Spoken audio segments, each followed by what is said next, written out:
Como muy bien decía esta información, la compra y construcción de viviendas disminuyó un 17% durante el 2017. Las soluciones verticales son las que están buscando ahora más los y las costarricenses. Hay un capítulo particular sobre lo que fue la vivienda, cómo estuvo el sector vivienda, cómo se desenvolvió durante la administración de Luis Guillermo Solís. Parece que hubo metas muy ambiciosas, pero no se lograron cumplir a cabalidad. Esa información y sobre esos datos vamos a hablar con doña Irene Campos, ella es la ministra de Vivienda, y don Maynor Rodríguez, gerente de FUPROVI, que genera este documento que siempre da datos reveladores en torno a la situación de la vivienda en el país. Buenos días y bienvenidos a ambos. Es un gusto tenerlos. Voy a empezar con don Maynor, tal vez, doña Irene, porque es revelador que entonces está disminuyendo la compra y la construcción de viviendas. ¿Por qué? ¿Qué está generando esa merma y que se dio en el año 2017? Sí, en el 2017, buenos días. Se nos da ya el primer descenso después del 2009, ¿verdad? Después de la crisis en 2007-2008, el país empezó a crecer en el sector construcción y es en el 2017 donde empezamos a experimentar el primer descenso. A partir de ahí, realmente consideramos que hay algunos elementos que son importantes. Uno creemos, bueno, siempre cuando hay un cambio de gobierno, cuando hay una expectativa de un nuevo gobierno, la propensión de la gente a tomar crédito siempre afecta, siempre es un tema que la gente está esperando que lo que va a pasar, se cuida. Gente. Evidentemente el país tiene una crisis fiscal, el ciudadano está enterado que cuando hay una crisis fiscal normalmente las tasas de interés suben. En el 2017 empezaron a subir tasas y sin lugar a dudas, cada vez que suben las tasas la gente tiene un poco más de temor, más de cuidado. Hay incertidumbre, se genera. De asumir un crédito y realmente pues por otro lado no se han creado algunos nuevos mecanismos, nuevas formas para realmente poder darle a la gente acceso al crédito.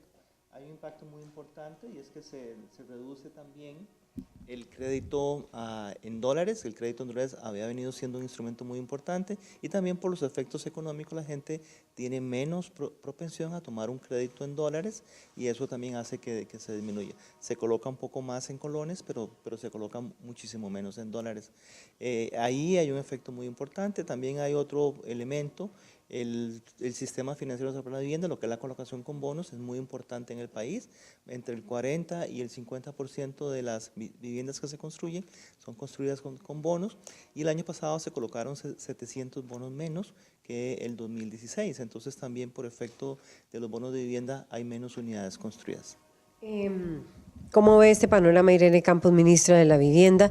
Se colocaron menos bonos, disminuye, estamos en esa transición de cambio de gobierno y por tanto la compra y la construcción de vivienda, aunque son datos de 2017, tiende a contraerse.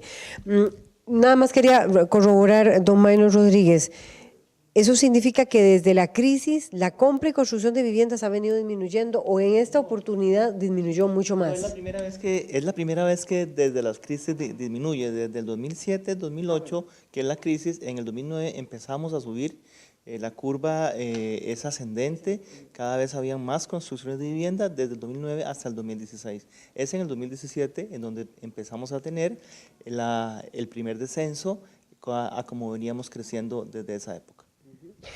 ¿Cómo lo ve Irene Campos, ministra de la Vivienda? ¿Hay posibilidades de que esta curva más bien vuelva a subir? ¿Qué planes y qué propuestas hay para que esto se pueda revertir? Bueno, primero que todo, muy buenos días y muchísimas gracias por la invitación y participar con ustedes en esta amena charla. Claro que estamos proyectando unas metas para el año 2018 y en realidad hacia futuro de reactivación de la construcción y particularmente de la vivienda. Y estas metas están planteadas principalmente en función de reactivar instrumentos financieros novedosos o inclusive modificar algunos que ya tenemos para reactivar esa producción de vivienda. El dato que menciona FUPROVI incluye pues todo el parque habitacional, tanto el privado como el que se construye a través de bonos de vivienda. Entonces, hay un esfuerzo especial que estamos haciendo a través del Gobierno de la República, coordinado también por doña Edna Camacho, quien tiene la coordinación económica, de tener nuevos instrumentos financieros que ayuden principalmente a la clase media, y a través de esa ayuda reactivamos al sector construcción y por supuesto al sector vivienda en particular. Además de eso, tenemos otras medidas asociadas, y una es, por ejemplo, disminuir trámites. Eso siempre contrae, eso retrasa. Habría que revisar un poco inclusive si este caso en particular de disminución de viviendas, de construcción de viviendas en el 2017 obedece a un retraso en trámites previos. Habría que hacerle el ciclo, y si es más bien que está por ahí, hay todo un tema asociado a estos permisos previos, y habría que ver si pasan para el 2018 esos proyectos que están en fila. Entonces, eso es otro tema particularmente importante para reactivar la construcción en general y en particular vivienda, todo lo que tiene que ver con la disminución de trámites, y en eso estamos trabajando muy fuertemente en todo lo que es la disminución de trámites. Entonces, hay dos canales principales para reactivar la construcción. Uno es instrumentos financieros novedosos en los cuales principalmente se orienten a la construcción para clase media, y el otro es todo lo que es la disminución de trámites. Disminución de trámites. Ahora, uno podría pensar, doña Irene Campos, ministra de Vivienda, que es cierto, trámites es un tema complejo, pero los trámites siguen siendo los mismos que han venido dándose en el 2009. Podría uno pensar, ¿por qué entonces se da esa disminución? Está muy vinculada a la actividad económica del país. ¿Es posible, frente a esa situación económica del país, poder generar más vivienda, más construcción, más reactivación de este sector? Dos respuestas. Primera, no son los mismos. Han surgido nuevos trámites, y algunos de ellos bastante complicados. ¿Cómo cuáles, doña Irene Lo que Campos? nosotros denominamos en el medio la matriz de Senara, por ejemplo. O sea, hay algunos trámites muy complicados que han detenido inclusive algunos procesos. Entonces, no son los mismos, lamentablemente. Y número dos, sí esperamos que esta reactivación, o sea, sí esperamos que a través de los instrumentos financieros novedosos que planteemos se reactive la economía en general, y en particular todo lo que es vivienda. Ahora me van a explicar el tema de la matriz de Senara, porque sí sé que han habido críticas de parte también del Colegio de Ingenieros, pero también han habido reacciones de quienes defienden la protección del tema del agua, ¿verdad? Básicamente. Ahora ustedes me mejor. ¿Cree usted que estos proyectos que apuntan están influyendo, podrían estar apoyando? ¿Hay más trámites? ¿Hay más complejidad en los procesos? Sí, sin duda. No tenemos ningún problema. La señora ministra, dicho sea paso, trámites. El tema de Senara, esta materia. Expliquemos la matriz, porque hay quien, digamos, yo tengo que defienden el tema del agua y me gustaría oír los datos interesantísimos.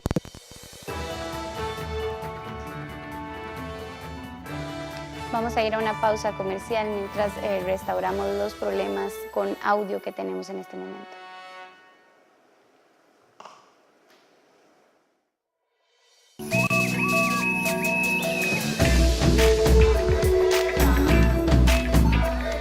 ¿Así que ahora se hará cargo de la tienda?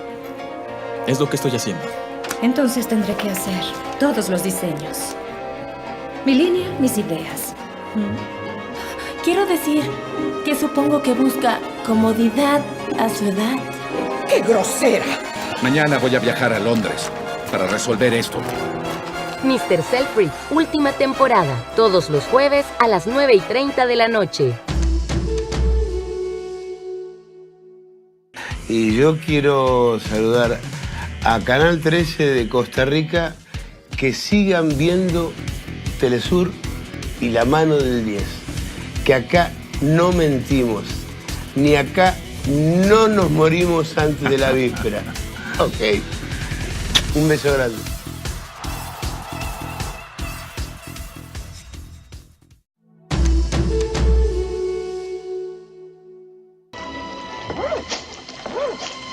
Ganadora de un premio Oscar por Mejor Música Original.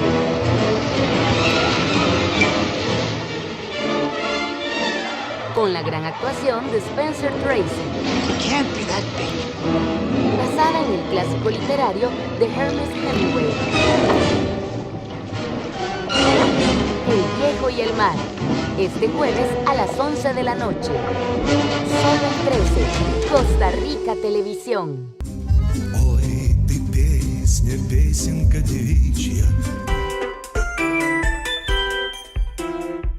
Ekaterimburgo Arena, construido en 1953, es sede de uno de los clubes de fútbol más antiguos del país, el FC Ural. Se ha renovado en numerosas ocasiones, pero su fachada se mantiene sin alteraciones, con el objetivo de respetar su condición de legado arquitectónico. Las tribunas temporales del Ekaterimburgo Arena fueron levantadas sobre impresionantes andamios en el exterior. Se emplearon abundantes elementos arquitectónicos y decorativos propios del neoclasismo soviético, junto con artes decorativas en forma de esculturas, jarrones y escudos. Egipto, Uruguay, Francia, Perú, Japón, Colombia y México, Suecia son los partidos programados para jugarse en esta joya de la arquitectura soviética.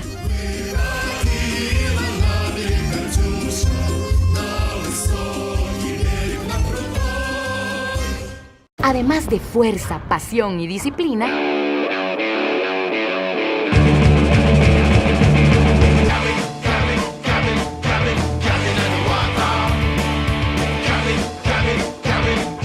competir es diversión.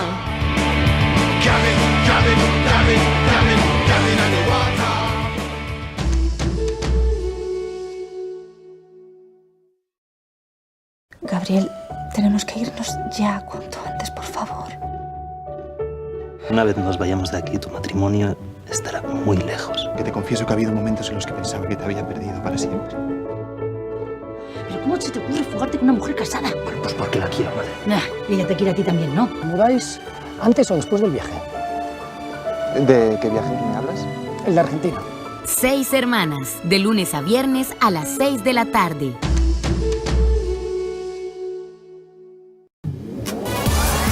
Derecha o hacia abajo, Anita. 7, 8, 9. El único programa que te regala millones de colones. Sigan raspando y activando todos los productos de la Junta de Protección Social, que gracias a él me va a ayudar mucho. La Rueda de la Fortuna, todos los sábados a las 5 de la tarde. Solo en 13, Costa Rica Televisión.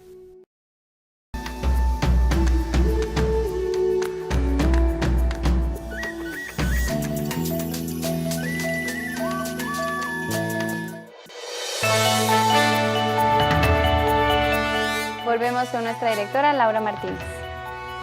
Gracias, Jennifer, y disculpas por la interrupción que tuvimos nuevamente. El tema que estamos hablando que se está abordando, es el informe de FUPROVI, que revela que la compra y la construcción de viviendas disminuyó. Nos explicaba Maynor Rodríguez, gerente de FUPROVI, que esto se explica mucho en la crisis económica, también, que a pesar de la crisis económica del 2009, ¿verdad? Esta es la primera vez que disminuye. Pero, bueno, la ministra, también Irene Campos y Maynor Rodríguez, gerente de FUPROVI, nos explicaban las razones por las cuales podría darse esta disminución en la construcción y la compra de viviendas. Hay más datos en ese informe que vamos a abordar con el poco tiempo que nos va quedando, por supuesto. Explicaban que uno de ellos es la matriz del SENARA, es decir, exigencias, trámites, dice la ministra de Vivienda, están haciendo tal vez que se genere, que no se esté construyendo con la celeridad que se requiere, que eso podría ser una de las razones que explica esta disminución en la compra y construcción de viviendas. Y nos explicaban que es la matriz de SENARA. Hay quienes la defienden porque dicen protege el agua, pero bueno, vamos a escuchar la argumentación de don Maynor Rodríguez, gerente de FUPROVI, de por qué sí podría también estar generando una disminución. Bueno, realmente todos queremos que el agua cada día sea protegida, eso no hay ninguna duda. El tema es la forma, es la metodología, el tiempo y el plazo que tiene el SENARA para hacer los análisis. Si el trámite se pudiera ejecutar de una forma expedita, con una metodología mucho más simple, y pudiéramos realmente poner los trámites en paralelo, quiero decir que el trámite se Senara, si es que hay que hacerlo, se haga en paralelo con otros trámites, realmente eso no afectaría muchísimo. El tema es que se ha puesto un trámite antes que el otro y entonces suma a los plazos. Y hubo una política en el 2017, bueno, que ya recientemente a través de un decreto se eliminó, que para cumplir el trámite en Setena hay que cumplir el trámite en Senara. Entonces eso realmente sí efectivamente atrasó. Y otro elemento que atrasó y que está afectando también es un tema de la disponibilidad de agua potable. La AIA tenía un mecanismo que se llamaba capacidades hídricas, que hacía un poco más ágil el proceso, y realmente hemos tenido problemas con el AIA para seguirlo utilizando, y se ha venido implementando por parte de las municipalidades una política que solo con disponibilidad de agua potable, que es un tema muy técnico, pero sí realmente afecta los procesos de aprobación de los proyectos. Me explicaba, extra micrófonos también, Maynor Rodríguez, gerente de FUPROVI, y me explicaba la ministra Irene Campos que eso tiene que ver con la densidad. Es así, la cantidad, si una construcción es de tanto número, va destinada a tanto número de familias o personas, eso implica que está relacionada con la disponibilidad de agua. Eso implica que esa construcción no puede ser de más de 2 pisos por la cantidad de recurso hídrico que habría allí para abastecer. ¿Es esa más o menos la relación que implica esta nueva matriz o esta matriz que está marcando el Senara? No. Está asociado más bien a las aguas subterráneas, entonces está asociado más bien al manejo de las aguas residuales y el tipo de sistema de tratamiento que podrían tener esas aguas residuales y por lo tanto y las condiciones hidrogeológicas de la zona en particular, de las condiciones hidrogeológicas en particular de la zona, y entonces determinan, bueno, si usted tiene estas condiciones hidrogeológicas, entonces dadas estas condiciones usted no podría tener un caudal mayor o menor de tanto. Eso inmediatamente cuando uno se va para atrás, como dice don Maynor, es un tema técnico, cuando uno se va para atrás, realmente lo que significa es el número de personas que generan esas aguas residuales y eso significan densidades. Entonces, sin querer queriendo, realmente lo que está definiendo son las densidades. Pero quiero nada más hacer una aclaración que me parece muy importante. El Gobierno de la República está comprometido con el cuidado del agua y en particular con los mantos acuíferos. O sea, eso es así y sobre eso no hay ninguna discusión. El tema de discusión es la metodología y los plazos asociados a atender esa protección, porque lo que sucede eventualmente es que se retrasan los proyectos. Nos decía aquí también extra micrófonos don Maynor, yo tengo un proyecto que se ha retrasado 8 meses. Eso significa que si ese proyecto se hubiera podido hacer, se hubiera hecho en el 2017. Y no está sumando a la estadística del 2017 ese número de viviendas. Entonces sí es un tema a tomar en cuenta cuando uno hace las estadísticas de número de viviendas que se pueden en un año en particular.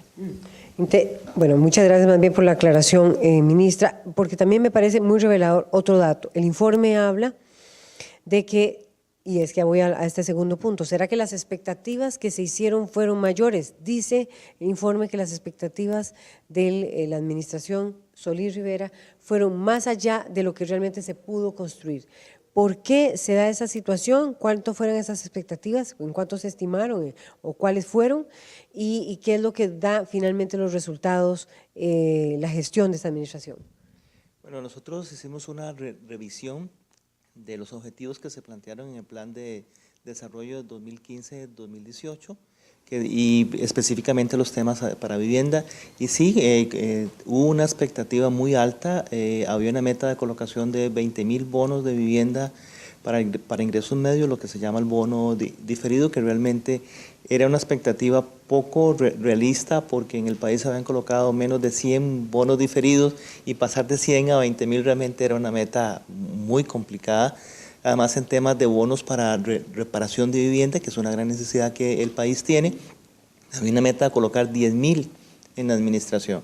Y cuando empieza esta administración no se colocaban ni siquiera 600 por año. Entonces realmente fueron metas muy altas. ¿Y cuántos se colocaron? Y se colocaron alrededor de unos 700 por año, o sea, estamos hablando de más o menos 3,000 bonos, menos de 3,000 bonos para reparación se colocaron en una meta de 10,000. En lo que sí se establece un cumplimiento en la revisión que se hace es en algunos cambios en la normativa. Realmente el gobierno anterior sí fue capaz de cambiar algunas cosas importantes en el tema de emergencia, que es un capítulo también que se analiza en el informe. Hay cambios que realmente van a ayudar y van a contribuir a la atención de las emergencias, como por ejemplo el estrato de ingresos de las familias que puedan ser atendidos por emergencias. Se amplió, antes era hasta 1.5 salarios para un bono total, para un bono completo, ahora es hasta 3 salarios, eso hace que se pueda ampliar más el rango de atención. También se quita una limitación que había, que si las personas habían recibido un bono de vivienda anteriormente, en caso de emergencia no podían recibir un segundo bono, esa limitación se quita, eso es muy importante. Y además también hay algunos avances en el tema de aprobación de reglamentos. Se aprueba finalmente un reglamento que desde que se creó la Ley de Planificación Urbana en los 80s estaba establecido y nunca se había hecho en el país, que es el reglamento de renovación urbana, que es un reglamento que nos va a ayudar muchísimo a poder atender asentamientos precarios y zonas marginales y zonas que se deben mejorar, zonas viejas, zonas que están deterioradas. Ese reglamento se hizo y se promulgó y está a disposición y ya es un instrumento importante para el país. Además se hizo y se modificó el reglamento de construcción y el reglamento de fraccionamientos y urbanizaciones, que también se editó y que están en consulta. Eso sí creemos que fueron avances importantes en la administración anterior. Yo sé que Irene Campos, ministra de Vivienda, me va a decir, bueno, esa no fue mi gestión, pero en esos avances, sin embargo, está el dato de los bonos. ¿Cómo ve la administración del presidente Carlos Alvarado, usted como ministra de Vivienda, los datos de bono diferido? ¿Será posible? ¿Hay una meta? Usted hacía énfasis ahora en clase media y desarrollar en clase media. ¿Cuál va a ser el papel de la actual administración en el tema de bonos? ¿Será incrementar la cifra? ¿Tiene esa expectativa, 10.000 bonos? Incrementar o no la cifra de bonos pasa por incrementar el presupuesto. Y entonces ese es un tema que en este momento no es fácil de atender. Hay límites. Hay límites. Pero con relación a bono diferido en particular, la meta, pues, por supuesto, era una meta alta, hay que revisarla y eventualmente replantearla, pero lo que nosotros queremos hacer es replantear el bono diferido y la metodología que se está haciendo con bono diferido. Porque bono diferido para clase media, media baja, está orientado entonces principalmente a ayudar a las familias a completar la cuota de un crédito. Porque lo que se hace es que ese bono o ese subsidio se da de forma diferida en el tiempo. Y esa cantidad de dinero le podría servir a la familia por cerca de un periodo de 1 a 2 años, 2 años y medio para ayudarle al pago del crédito. Pero la cifra es inversamente proporcional, lo que se da al subsidio es inversamente proporcional al ingreso familiar. Entonces, cuando uno tiene una persona con muy bajo ingreso familiar, se da el máximo en subsidio, que son 6,5 millones, un poco más. Cuando la familia tiene un ingreso mayor, que es clase media baja, ese subsidio disminuye a 1 millón, 1,5 millones. Es muy poco y realmente no está cumpliendo su cometido. Entonces, lo que queremos es replantear totalmente el esquema para orientarlo más a lo que queremos, que es fomentar y ayudar a la clase media baja en el tema de su vivienda y especialmente como instrumento financiero, pero teniendo muy claro que ese es un instrumento de varios. A algunas familias eso les servirá para paliar su cuota, a otros preferirán, no, deme el bono completo en primera instancia porque lo quiero como prima. Entonces, cada familia tiene diferentes condiciones. Entonces, eso es un instrumento más que más allá de que se coloque un número X como bono diferido, lo importante es evaluar en el estrato correspondiente a clase media baja las diferentes posibilidades que se tengan para que estas familias accesen. Entonces, es una visión un tanto diferente. Ese es un instrumento, va a estar disponible y va a ser mejorado para que sea más asequible. Pero eso no significa que yo tenga la meta de que todas las familias de clase media baja tengan que tener ese esquema de financiamiento, podrían tener otro.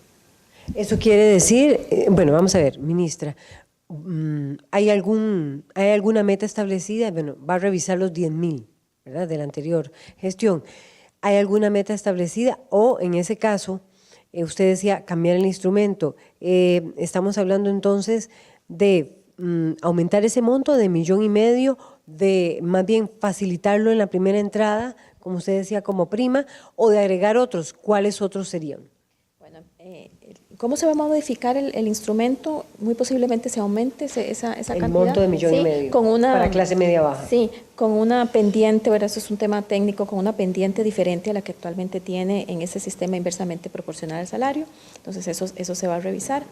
Que si se va a dar todo completo, ya tiene el derecho de hacerlo. O sea, ya la familia puede decir, mire, yo lo quiero todo completo ahora, eso le ayuda para la prima, o no, démelo diferido porque en mis condiciones ya yo tengo un ahorro tal que me permita dar la prima y eso más bien me va a ayudar en ese proceso. Entonces, es un tema de cada familia. Lo que yo digo es que cada familia debe escoger cuál es el instrumento que más se adecua a sus condiciones particulares. A su pregunta, ¿cuáles otros instrumentos estamos pensando?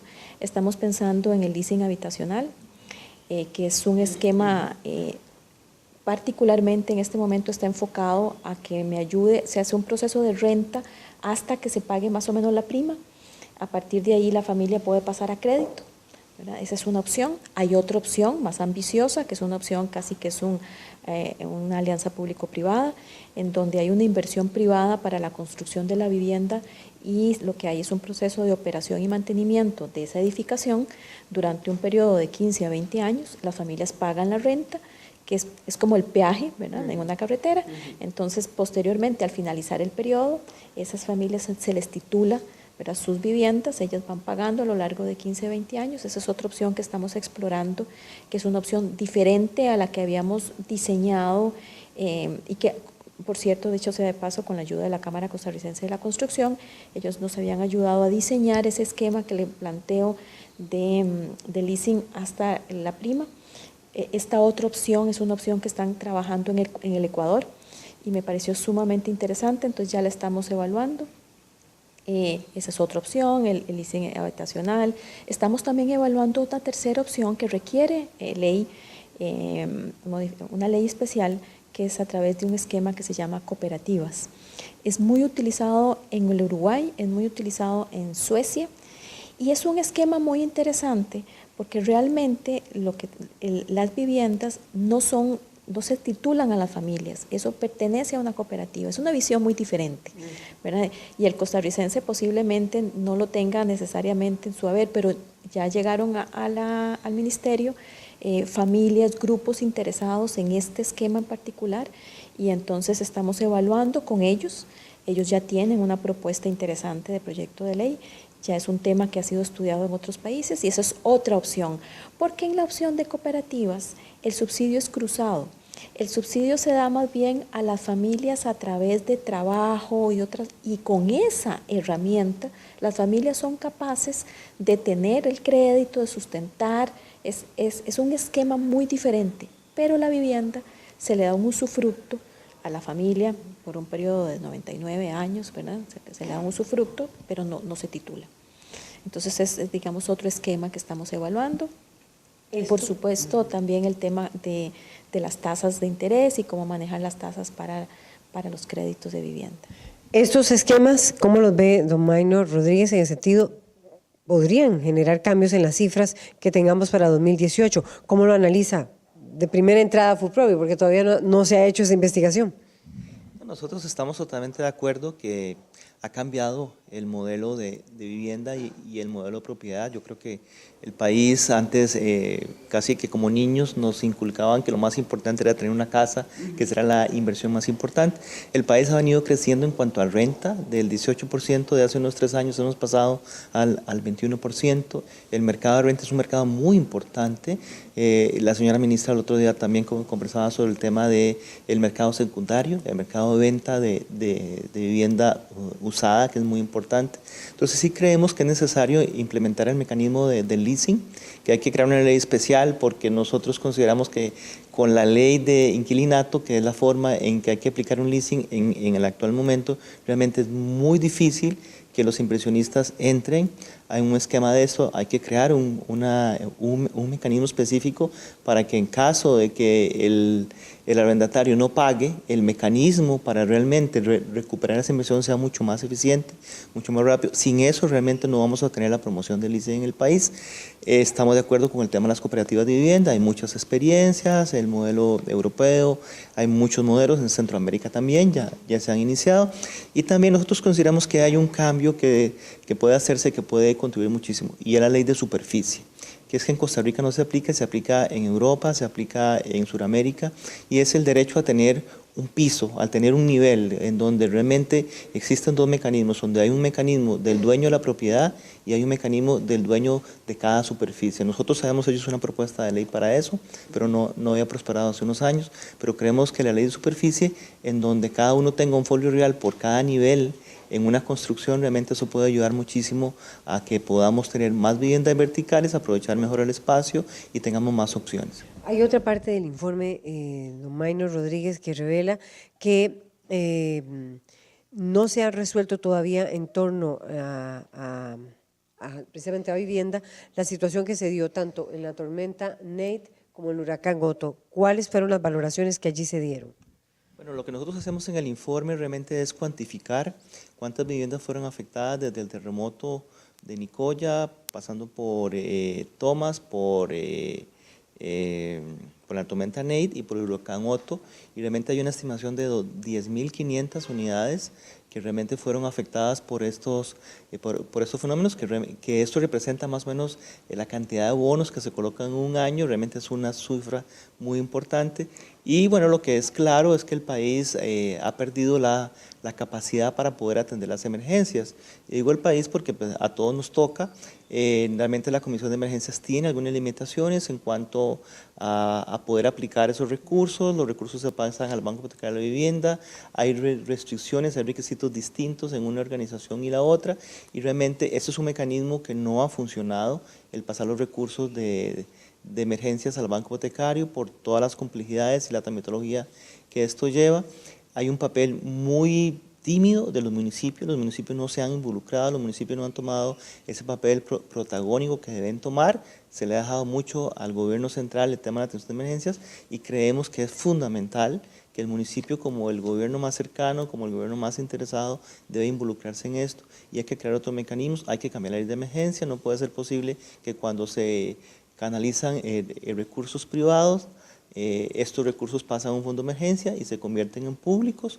O sea, nosotros creemos que si hay una colecta, hay una campaña privada además, estos recursos deberían mantenerse siempre en el sector privado para que realmente haya un proceso de gestión mucho más rápido. Caso de las campañas que hacen las televisoras y medios de comunicación, que una vez que se hacen y que por ser campañas que se han hecho, a través de la recolección de los costarricenses, pasan a un fondo único de emergencia en donde se convierten en públicos y entran en la tramitología normal de este sector. Creemos que eso hay que modificarlo, hay que modificar algunas partes de la ley para poder tener mucho más eficiencia. Para que finalmente entonces las personas afectadas por estos fenómenos naturales son 10.000 entonces, 10.000 viviendas.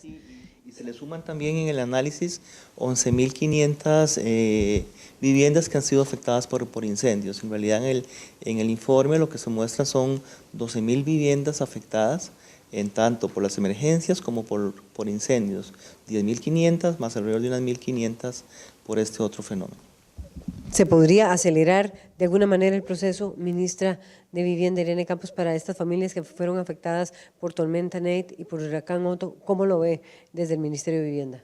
Claro que sí. O sea, nosotros tenemos como meta acelerar todo ese proceso y estamos haciendo toda una revisión, una reingeniería sobre la forma como abordamos el tema de las emergencias, con la misma visión que se abordan los temas, los planes de emergencias, que es un antes, durante y un después de la emergencia. Antes estamos, aparte de un tema de capacitación y demás a las municipalidades, planteando a las municipalidades, tenemos que trabajar la prevención y tenemos que trabajar planes reguladores, ordenamiento territorial con enfoque de riesgo. Y desde esa perspectiva, entonces, empezar a inventariar todos los sitios en donde ya hay en este momento familias viviendo en zonas de riesgo, empezarlas a inventariar y tener un programa de mediano o largo plazo para ir trasladando o mejorando sus condiciones, porque en los temas de vulnerabilidad, riesgo es igual a amenaza por vulnerabilidad. Yo tengo la amenaza, que puede ser el deslizamiento, la inundación, etcétera, y tengo la vulnerabilidad. Yo podría disminuir la vulnerabilidad haciendo un dique, haciendo un muro, etcétera, etcétera. Entonces tengo que estudiar el sitio, verificar si con disminución de la vulnerabilidad yo resuelvo el tema o no. tengo que sacar y trasladar a las familias. Eso es punto 1. Punto 2, después de la emergencia. Después de la emergencia tenemos un protocolo muy claro y en ese hemos sido bastante exitosos en todo lo que es la revisión de las viviendas y tenerlo en una base de datos y las condiciones de la vivienda, esa parte. Y luego viene la siguiente parte, bueno, ok, yo tengo que ser trasladado o yo tengo que tener reconstrucción de la vivienda. ¿Cómo continúo? El Sistema Financiero Nacional para la Vivienda actualmente lo que tiene la iniciativa de la familia o de un grupo de familias que se unen, definen un desarrollador, va a una entidad autorizada y llega el proyecto. En los casos de amenazas naturales o de desastres, ¿qué es lo que sucede? Ese interés común que los une y que los lleva a un desarrollador para después llevarlos a la entidad autorizada y luego al sistema, se pierde. La familia además está en un caos y en una situación complicada. Entonces vamos a generar todo un mecanismo para poder gestionar, asesorar, llevar, ¿verdad?, a las familias hasta que lo logren acá, teniendo muy claras las competencias de un desarrollador tipo FUPROVI, por ejemplo, la competencia de una entidad autorizada y finalmente la competencia del BAMBI. Y cómo nosotros, Ministerio de Vivienda, desde la gestión, logramos unir todo esto para el éxito final. Estamos en ese proceso y creo que vamos a iniciar un plan piloto. Ayer lo conversé con el alcalde de Grecia, en donde vamos a iniciar para involucrar, o sea, FUPROVI tiene razón en su informe, hay poco involucramiento de las municipalidades. Entonces, iniciar con, creo que Turrialba y Grecia van a ser. Porque la preocupación sería esta gente del huracán, los afectados, las familias afectadas por el huracán Otto están en este momento en una situación, o sea, no tienen esas viviendas. Hay 10.000 personas que están en esa situación o requieren ese traslado o requieren esa reparación de la vivienda.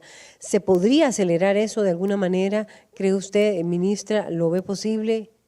Bueno, primero que todo no son 10.000. O sea, el 10.000 es la sumatoria de los casos acumulados desde Nicoya, ¿verdad?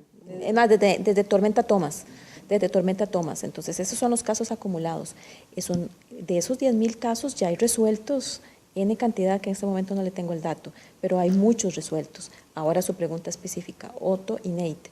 Claro que sí, estamos precisamente en una fuerza de tarea que se convocó precisamente a estos diferentes actores que le comento para acelerar todo el proceso de esas familias de Otto y de Neite.